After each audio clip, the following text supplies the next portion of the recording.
Once upon a time, a king and queen longed for a child so deeply that their sorrow was immeasurable.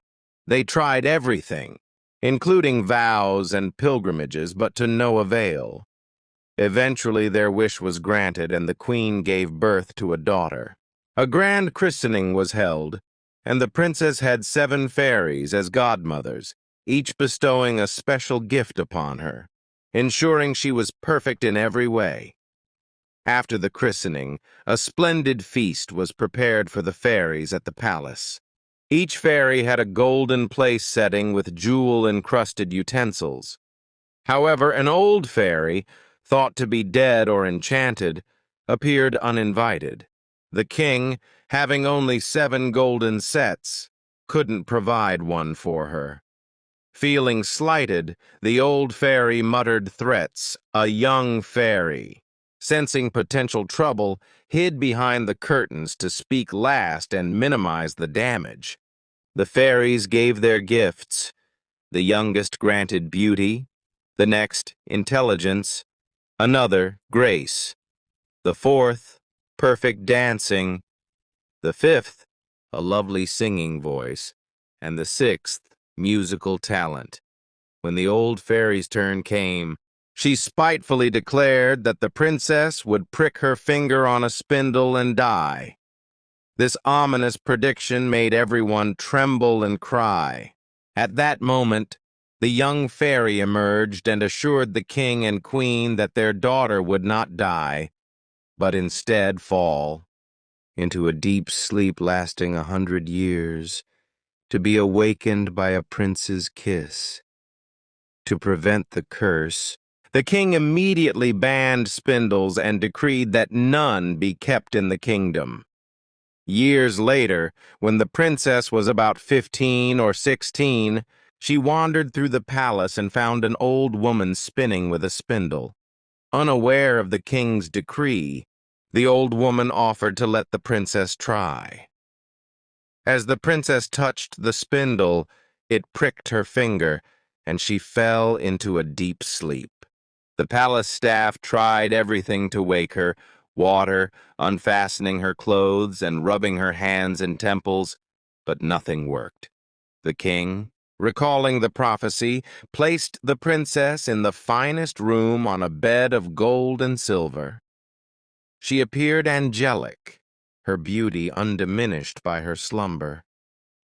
The good fairy, who had ensured the princess would sleep rather than die, learned of the incident through a magical dwarf. She arrived swiftly in a fiery chariot drawn by dragons. She approved the king's actions, but decided to enchant everyone and everything in the palace to sleep, so they would be ready to serve the princess upon her awakening. Even the animals and the food on the spits fell asleep. The king and queen kissed their daughter and left the palace, which was soon enveloped by a dense forest of trees, bushes, and brambles, making it impossible to reach. This magical barrier ensured the princess remained safe from curious eyes. 100 years later, a prince from a distant land hunting nearby saw the palace towers through the thick woods. The locals had various stories about the place, from haunted ruins to a hideout for witches or an ogre's lair. The prince, intrigued, learned the true story from a local farmer. Determined, the prince ventured through the forest and reached the palace. He discovered the beautiful, sleeping princess and gently kissed her. This broke the spell, awakening the princess and everyone in the palace. The forest barriers vanished, revealing the palace once again. The prince and princess fell in love and lived happily ever after. 50 years ago, a legend was told in this castle. It was said that a princess, the most beautiful ever seen, had been put into a deep sleep for 100 years. Only a prince, destined to be her true love, could awaken her. When young Prince Henry heard this, he was filled with excitement and resolved to end this magical mystery. driven by both love and honor. He set out to discover the truth. As he approached the enchanted forest, the trees and brambles parted to let him pass. He reached the castle, but was surprised when he realized his companions couldn't follow as the trees closed behind him. Determined, he continued alone. Entering a large courtyard, Henry saw a chilling sight. Everyone and everything was frozen in time. There were lifeless bodies everywhere, but he noticed they were merely sleeping.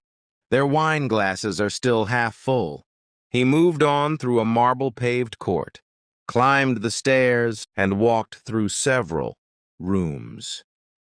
In each room, people were asleep, from guards to nobles. Finally, he entered a golden bedroom where the princess lay on a bed, her beauty almost otherworldly. Henry knelt before her in awe. As the enchantment broke, Princess Lily awoke and gazed at Henry with tenderness. "Is it you, my prince?" she asked softly. Henry was overwhelmed with joy and love, expressing his feelings as best as he could. They talked and cried together, their conversation full of love and emotion. They spoke for hours, unable to express all they felt. Meanwhile, the entire palace awoke, and everyone was eager for food after their long sleep. The princess and Henry went to the grand dining hall, where a meal was served by the palace staff. The musicians played old but beautiful tunes, and soon after they were married in the castle chapel. They spent the night together, though their time was brief. The next morning, Henry returned to his kingdom, claiming he had been lost while hunting and had stayed with a charcoal burner. His father, the king, accepted this story, but his mother, Queen Margaret, was suspicious. Despite her concerns, Henry continued to visit the princess frequently, and they lived together for over 2 years, having 2 children, a daughter named Morning and a son named Day. Queen Margaret was jealous and secretly harbored ogre-like cravings. She wanted to eat the children, so she sent her cook to carry out her dreadful orders. However, the cook, knowing he had to deceive her, spared the children and cooked a lamb and a kid instead. Eventually, Queen Margaret demanded the young queen be cooked and served. The cook, desperate to save the queen, took her to his home, where she was reunited with her children. He then prepared a young deer for the queen's dinner. Queen Margaret, pleased with her meal, concocted a story about wolves having devoured the queen and her children. One day, while wandering the palace grounds, Queen Margaret heard the voices of the children and recognized them. Enraged, she ordered a large tub filled with snakes and other creatures to be prepared for the queen, the children, and their protectors. As they were about to be thrown into the tub, King Henry arrived unexpectedly. Seeing the horrifying scene, he demanded an explanation. The enraged Queen Margaret, realizing her plans had been exposed, threw herself into the tub, where she was devoured by the creatures. King Henry was saddened by his mother's death, but soon found comfort in his beautiful wife and children.